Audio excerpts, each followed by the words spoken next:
Scotland is a country in a country. It is part of Great Britain, England, Scotland and Wales, and of the United Kingdom, England, Scotland, Wales and Northern Ireland. Scotland is in the far northwest of Europe, between the Atlantic Ocean and the North Sea. It is often cold and grey, and it rains a lot in some parts of the country. But the people of Scotland love their country, and many visitors to Scotland love it too.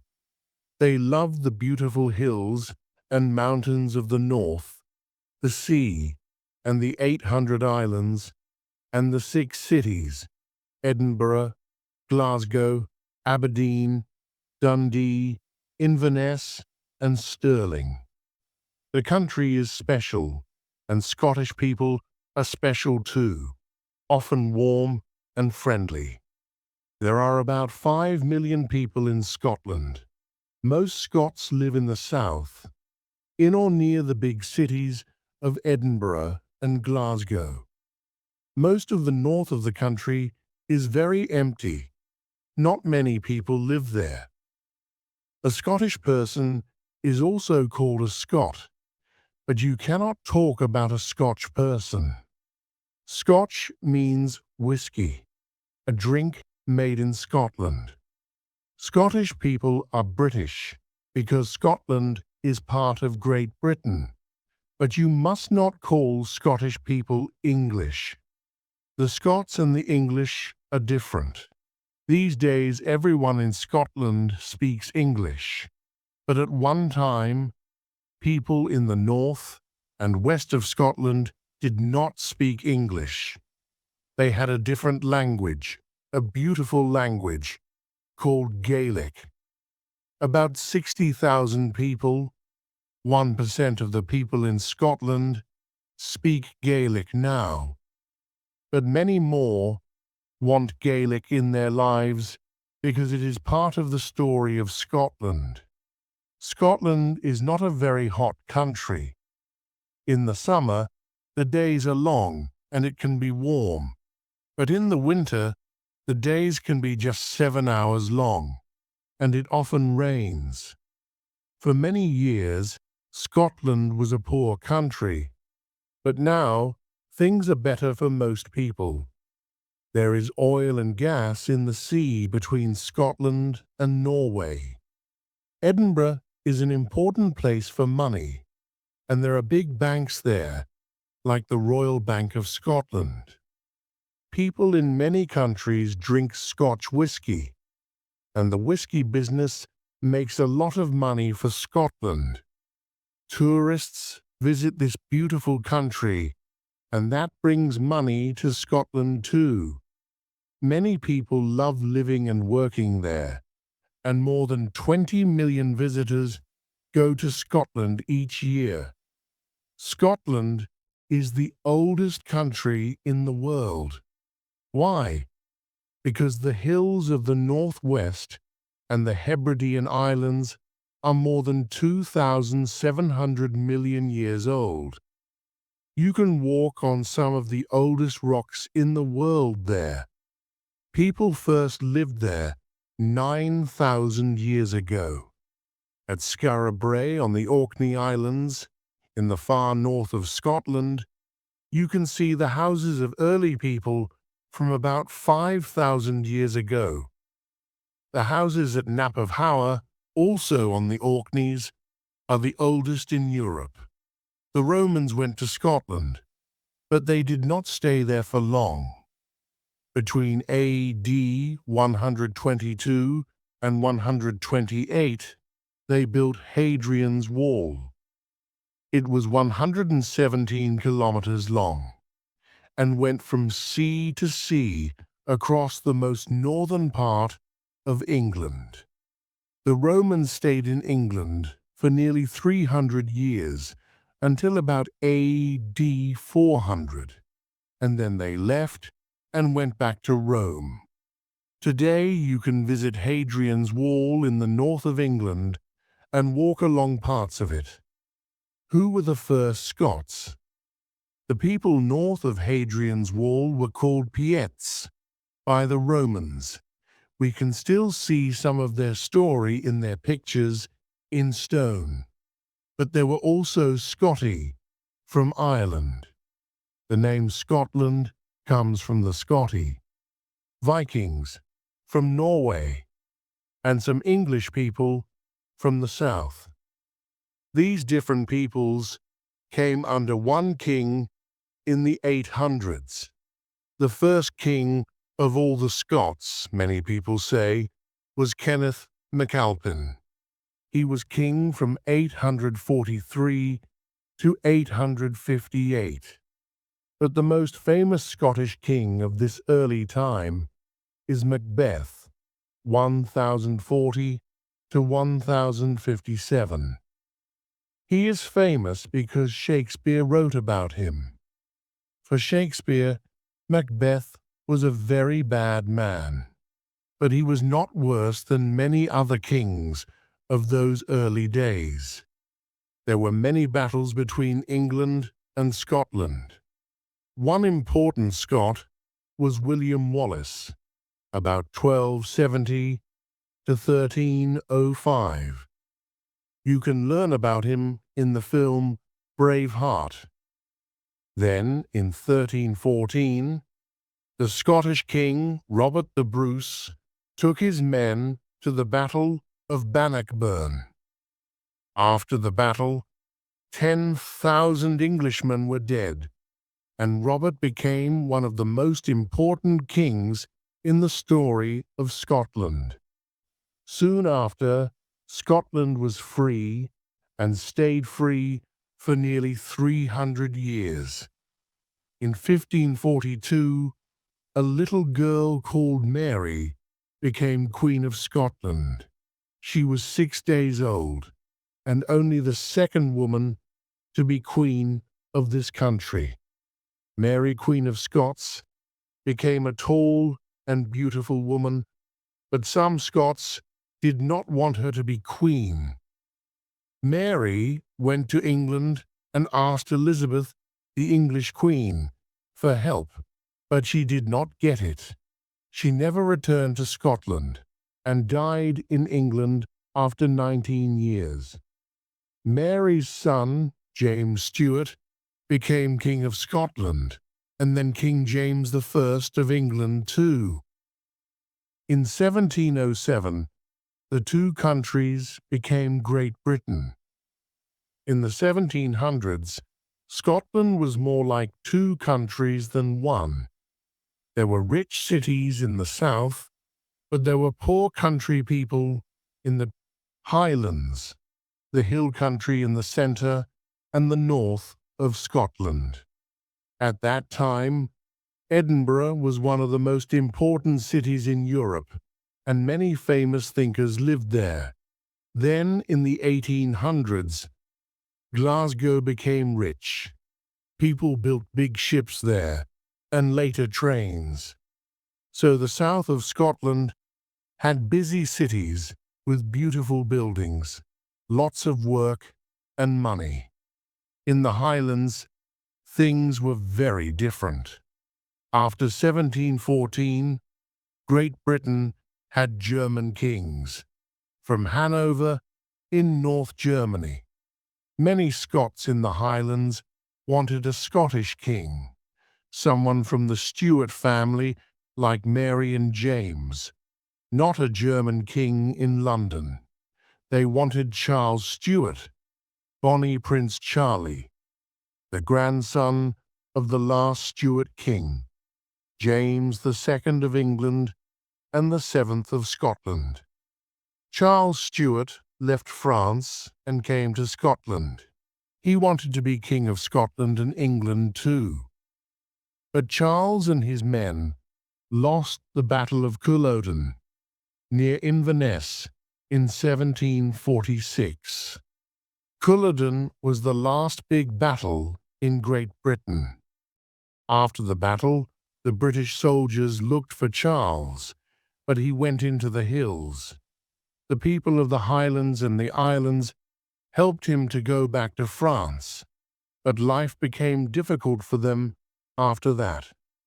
The British soldiers stayed in the Highlands and took away houses and land from the friends of Charles Stuart. After this, many poor families left the Highlands and went to the cities in the south of Scotland or to other countries, the USA, Canada, Australia, and New Zealand. Some went because they wanted to begin a new life, but others went because the rich owners of the land in Scotland wanted to put animals there.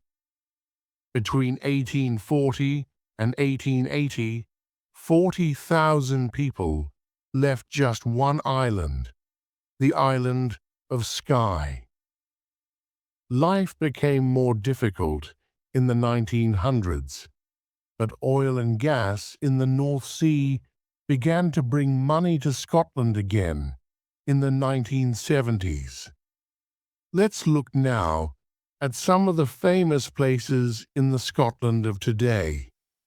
Many people begin a visit to Scotland in Edinburgh, the capital city. Edinburgh is an old city with many important and interesting buildings, and about 470,000 people live there. After London, Edinburgh is the second city for visitors in Britain. Come to Edinburgh by train from the south, and you arrive at Waverley Station. When you come out of the station, Edinburgh Castle is in front of you, high up on a hill. From the castle, you can see all over the city. You can see the famous 1 o'clock gun, and at 1 o'clock, from Monday to Saturday, you can hear it too. It makes a very big noise. Edinburgh is built on hills, but you can walk around the city easily. From the castle, you can go down the Royal Mile to Holyrood House. This building, 300 years old, is the home of Queen Elizabeth II when she comes to Edinburgh. This part of the city is called the Old Town. Then take a walk along Princes Street in the New Town. The New Town, 1767 to 1840, is more than 150 years old now, but still has this name. Some shops have the famous Scottish tartans. Each clan, a big old Scottish family is called a clan, has its own tartan, and in the windows you can see the different tartans for famous Scottish clans. People with a Scottish family name can buy and wear the family tartan. People without a Scottish name can buy and wear a tartan too. Edinburgh has many wonderful things. The buildings in the New Town, in Charlotte Square, for example, are very beautiful. There are very good museums. The National Museum of Scotland is near the Royal Mile and tells you a lot about the Scotland of yesterday and today. The National Gallery of Scotland, near the castle, has beautiful pictures from Scotland and from many other countries too. In August, thousands of people come to the Edinburgh Festival. Singing, dancing, cinema, books, pictures, theatre. You can see and do hundreds of different things at the festival. And also, in August, every evening for 3 weeks, you can go to the Edinburgh Military Tattoo at Edinburgh Castle. There, you can see soldiers and hear music from Scotland and from lots of other countries. On 31st December, everyone wants to be in the city centre for the famous street party for Hogmanay. That is the Scottish name for New Year's Eve. but there are only 100,000 tickets, and they go very quickly. The party begins in 1 year and finishes in the next.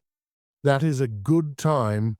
Glasgow is Scotland's biggest city and the third biggest in the United Kingdom after London and Birmingham.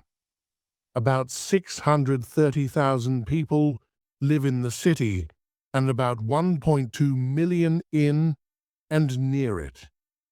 It is not very far from Edinburgh, about 50 minutes by train, but it is very different. The River Clyde runs through the centre of Glasgow, and it has an important part in the story of Glasgow. 200 years ago, Glasgow was a small town. Then British ships began to go all over the world. Big ships came up and down the River Clyde. They carried things from other countries. In the 1800s, Britain was the richest country in the world. Shipbuilding became very important, and Glasgow became a city of shipbuilders. At one time, it was the fourth largest city in Europe, after London, Paris, and Berlin. You can see some of the beautiful buildings from that time in George Square. Today, there is not much shipbuilding. Some parts of Glasgow are very poor, and many people have no work. But things are changing in Glasgow. Ask a Glaswegian, a person from Glasgow. To them, Glasgow is the friendliest city in Britain, and one of the most exciting cities in Britain too.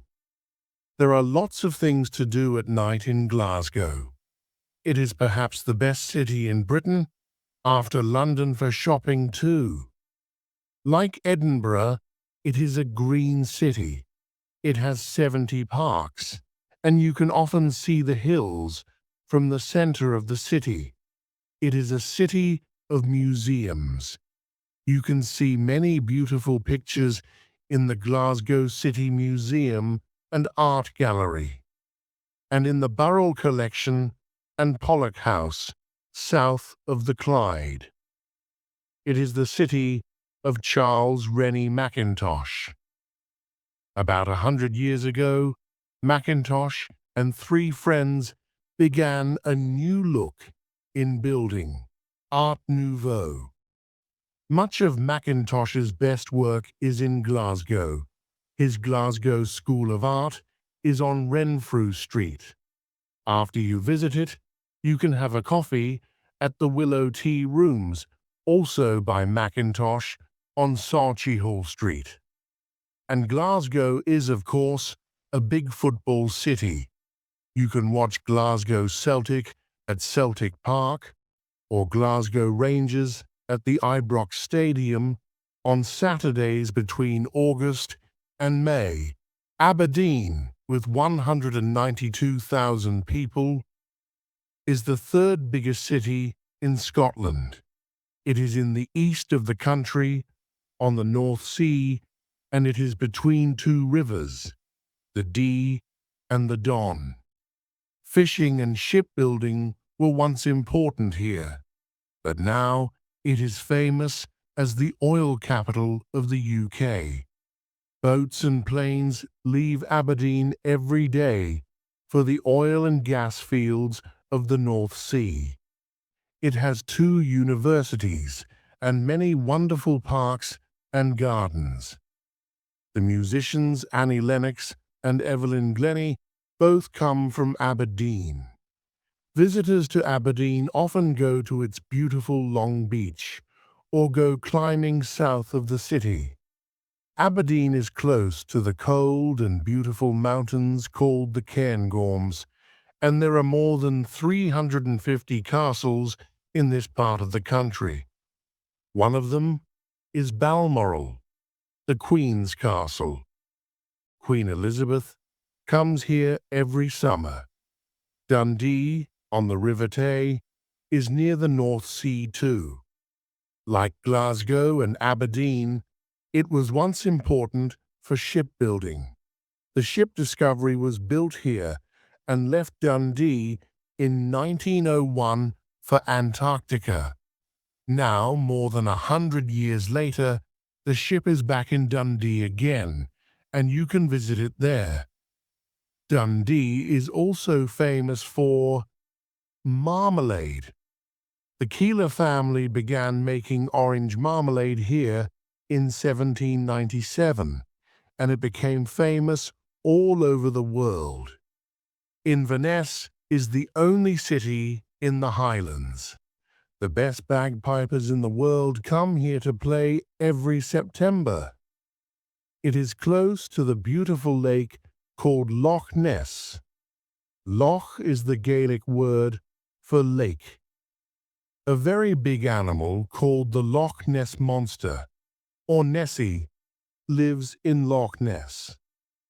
An old story says this, and thousands of tourists go there every year to look for it. But Nessie does not come.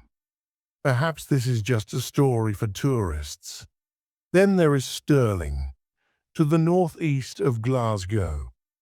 Many visitors go through Stirling when they go to the Highlands. It has a wonderful castle, one of the biggest and most important castles in Scotland. The Battle of Bannockburn in 1314 was near here, and here Mary became Queen of Scotland when she was only 6 days old. Highlands. The Highlands in the north and west of Scotland are a special part of the world. There are not a lot of people here, only 8 people per square kilometre. But there is a lot of beautiful country with lochs, rivers, and hills. The Highlands have 2 of the most wonderful train journeys in the world. From Inverness to Kyle of Lochalsh, and from Fort William to Mallaig. Or visitors can go by road past the beautiful Loch Lomond to the mountains at Glencoe. Do you love to be out of the cities, walking, climbing, looking for birds and animals, or taking photos? Then the Highlands are for you. The mountains are not very high. Ben Nevis, the highest in the UK, is 1,344 meters, but they can be difficult. Sometimes cold weather comes from the north, so walkers and climbers need to be careful in the winter and in the summer too. What can you see in the Highlands? There are not many trees on the hills, but there is beautiful heather. The water in the lochs is cold and dark. Red deer run across the hills, and perhaps you can see golden eagles high up in the sky. When you leave the road, you are soon in empty country. There is nothing but the hills and the sky, the birds and the animals. Islands. Scotland has hundreds of islands, and life is different there. The island towns are small. On some islands, like Skye and the islands of the Hebrides, many of the people speak Gaelic. On the islands of Lewis and Harris, some people do not work, drive, or watch TV on Sundays. In the north, the islands of Orkney and Shetland are nearer to Norway than to London. From Oban in the west of Scotland, you can go to some of the islands in the Inner Hebrides. Here you can see sea animals like seals. From Mull, you can go to see the beautiful caves of Staffa, or you can visit Iona. St. Columba came to the small island of Iona from Ireland in 563 and began to teach people about Christianity. Today, Iona is an important Christian center, and 500,000 people go there every year. The bodies of Kenneth MacAlpin and other Scottish kings are here on Iona. You can also go to Skye, perhaps the most famous and the most beautiful of the islands of Scotland, and see the dark mountains called the Cuillin near the sea. From Ullapool, you can go across to Lewis in the Outer Hebrides. There are long, white, empty beaches here, and the 5,000-year-old stone circle at Callanish. There are 50 standing stones at Callanish. Time goes more slowly in this quiet, special place. Many Scottish people love sport, and in Scotland, many people play golf, the rich and the not-so-rich.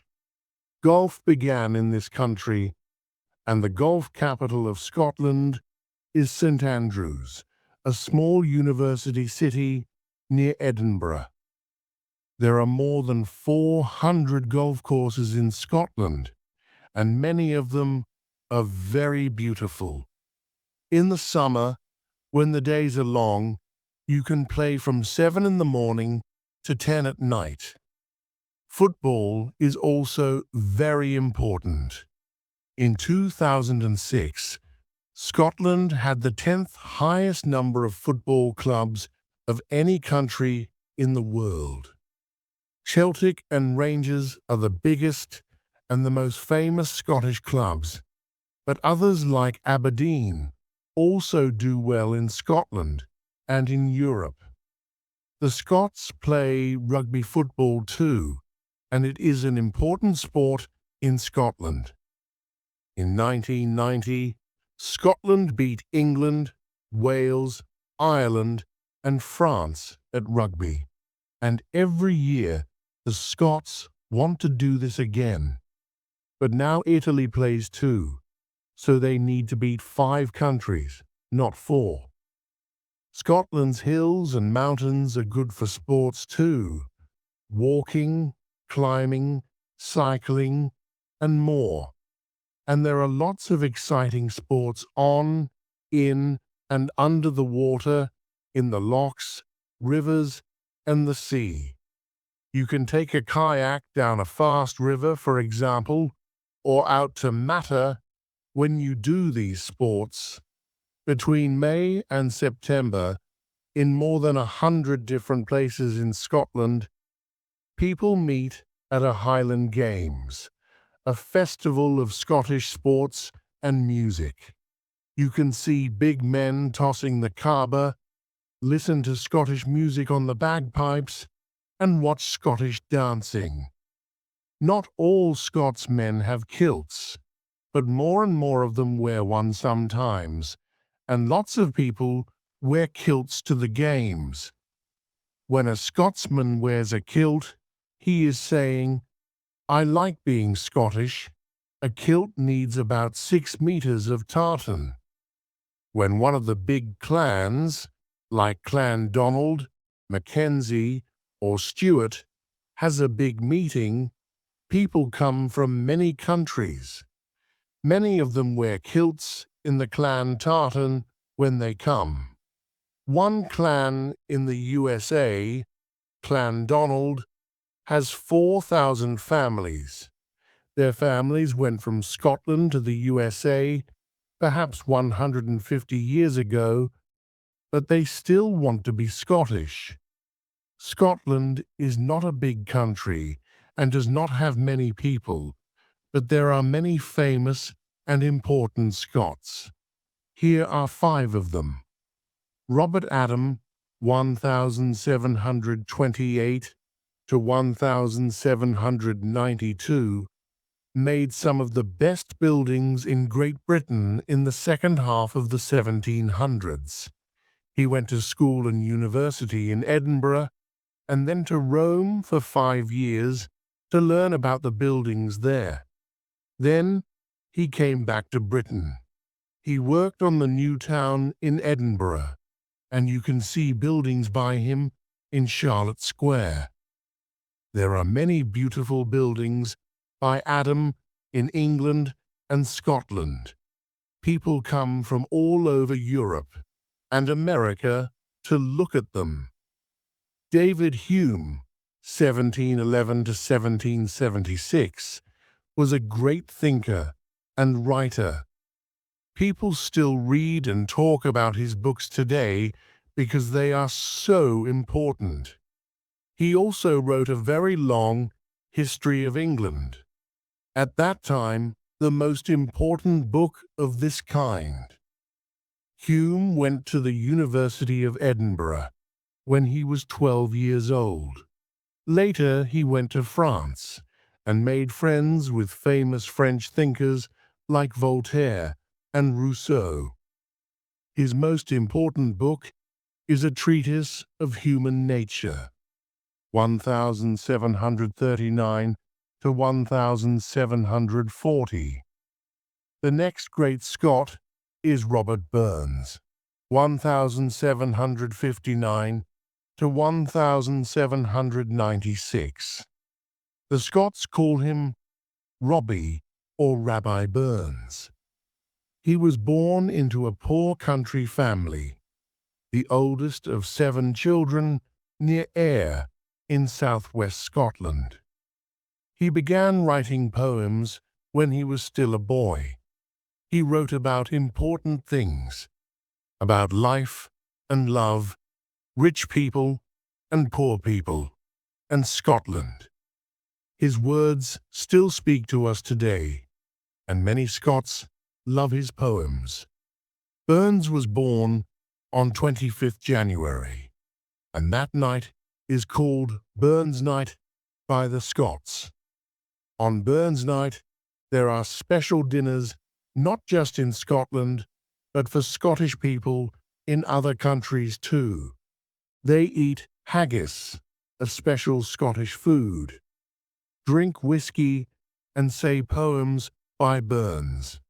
And at midnight, on 31st December, in many English-speaking countries, people sing the words of Burns when they sing Auld Lang Syne.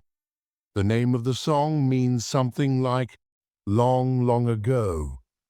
James Watt, 1736 to 1819, was born in Greenock, near Glasgow, and did not often go to school when he was a child. He stayed at home, and his mother was his teacher. Watt was a quick thinker, and he liked to build things with his hands. He got work building things for the teachers at the University of Glasgow. There he became interested in steam engines. He began a business with his friend Matthew Bolton, and from 1794 to 1824 they made 1,164 steam engines. These engines changed Great Britain and the world. After Watt, the world was a different place. Sir Arthur Conan Doyle, 1859 to 1930, was born in Edinburgh, went to the University of Edinburgh, and became a doctor. But he did not make much money as a doctor, so he began to write stories about a detective called Sherlock Holmes. Soon, Sherlock Holmes was famous, and Conan Doyle became rich and famous too. He wrote many stories about Holmes and his friend Dr. Watson, and also wrote stories about a man called Professor Challenger. In the earliest days, Scottish people took their food from the sea, the rivers, and the land. From the sea and the rivers came fish, and from the land they got fruit, vegetables, and meat. And they got oats from the land too. They made their bread from oats, and they made porridge from oats and water for a hot breakfast. People still eat all of these things in Scotland today, but they eat new things too.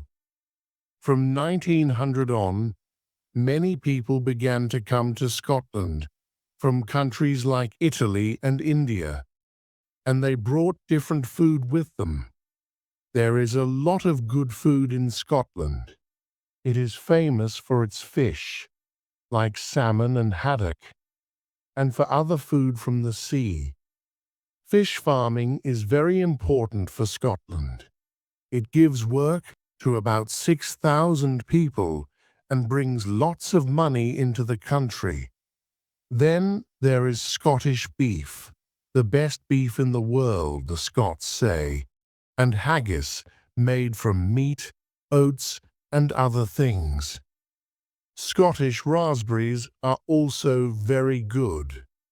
The Scots like to make a dish called cranachan with raspberries, oats, and whiskey. People with lots of money can go to a hotel like Gleneagles near Perth, perhaps the most famous hotel in Scotland today. It has 232 bedrooms, 3 golf courses, and some of the best Scottish food. But good food is not a part of life for everybody in Scotland, and some poorer Scots do not eat very well. British men usually live to 77 years old, but in some parts of Glasgow, they only live to 54. Better food is very important for Scottish people today and tomorrow. Drink.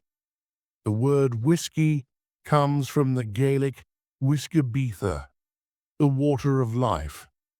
Whiskey, also called Scotch, is made in a distillery. There are more than 100 distilleries in Scotland, some near Edinburgh and Glasgow in the south, 1 on the island of Skye, and 3 on the Orkneys in the north. There are 9 on the small island of Islay. About half of the distilleries are near the River Spey, east of Inverness. Many visitors like to visit the distilleries there and try the different whiskies. Visitors to Edinburgh can visit the Scotch Whisky Heritage Centre near the castle. Whisky is good, but another drink in Scotland is better: water. The whisky is good because the water from the hills is good. On a hot day, a drink of Scottish hill water can be the best drink in the world. Scotland is a small country. Only 5 million people live there. But for millions more across the world, Scotland is very important. Why is this? In the 1800s, many people left Scotland and went to other countries. People in the Highlands left their homes and villages because they were very poor and hungry. Sometimes the rich people there wanted them to leave. Many others from the south of Scotland left because they wanted a better life in a new country. Between the 1820s and 1914, more than 2 million people went from Scotland across the seas to the United States, Canada, Australia, and New Zealand. More went in the 1920s. Today, there are 6 million Scottish Americans in the USA. Every year, many people walk through New York on the 6th of April, Tartan Day. A lot of Scottish Americans go back to Scotland as tourists. They want to find their past and to understand it. So Scotland is important in the story of other countries too. 2 great Scots in the USA are Alexander Graham Bell, 1847 to 1922, and Andrew Carnegie, 1837 to 1919. Bell made the first telephone. He began the Bell Telephone Company in 1877, and by 1885, more than 150,000 people in the USA had telephones. In 1915, he made the first telephone call across the United States from New York to San Francisco. After he died in Canada at the age of 75, all the telephones in North America were quiet for 1 minute to remember him. Andrew Carnegie's family left Scotland when he was 11 and went to the USA. Carnegie worked hard, and by the 1880s, he had many businesses and was very rich, the richest man in the world. When he stopped working, he gave his money to other people. Carnegie's money built schools, universities, and other buildings in the USA, the UK, Australia, New Zealand, and Ireland. Today, his money still helps millions of people around the world every year. Many Scots love to visit other countries and do new things. David Livingstone, 1813 to 1873, went to Africa to begin schools and to tell Africans about Christianity. He was the first European to see the Victoria Falls between Zambia and Zimbabwe, and the first to go across Africa from the Atlantic in the west to the Indian Ocean in the east. Alan Bean, 1932, is a Scottish-American. When he went to the moon in 1969, only the fourth man to walk on the moon, he took some tartan with him. Scots like to go to new places. Who is the most famous Scot in the world today? To many people, it is the film star Sean Connery, 1932. Sean Connery did a lot of different jobs before he began working in television and cinema. Then, in 1962, he was James Bond in the first James Bond film, Dr. No. After this, he was famous everywhere. He made 6 more James Bond films and made many other films after that. To many people, his best film is The Untouchables, 1987. Connery does not make films now and does not live in Scotland, but he loves Scotland very much and does not want it to be part of the United Kingdom. The story of Scotland is interesting and sometimes exciting, but it is not an easy story. Some Scots, like Sean Connery, want Scotland to be just Scotland and not part of the United Kingdom. Scotland is still a country of rich and poor. The past is important, but many Scots also want to think about Scotland today and tomorrow. The Scots in the USA, Australia, Canada, and New Zealand love the old things, the music, the dancing, the tartans. But many of the Scots in Scotland want their country to look to the future, not the past. Scotland, they say, can be like Norway, a country with 5 million people and with a lot of money from oil. Scotland has money from oil, fish farming, visits from tourists, banks, computers, and many other businesses, and there is new life here. New business, new cinema, new music. Things are changing in Scotland. Today there is a Scottish Parliament in Edinburgh. It is in an interesting new building on the Royal Mile. People from every town and city in Scotland come here to talk about their country. Some Scots wants Scotland to speak for itself, in Europe and in the world. What is in the future for Scotland?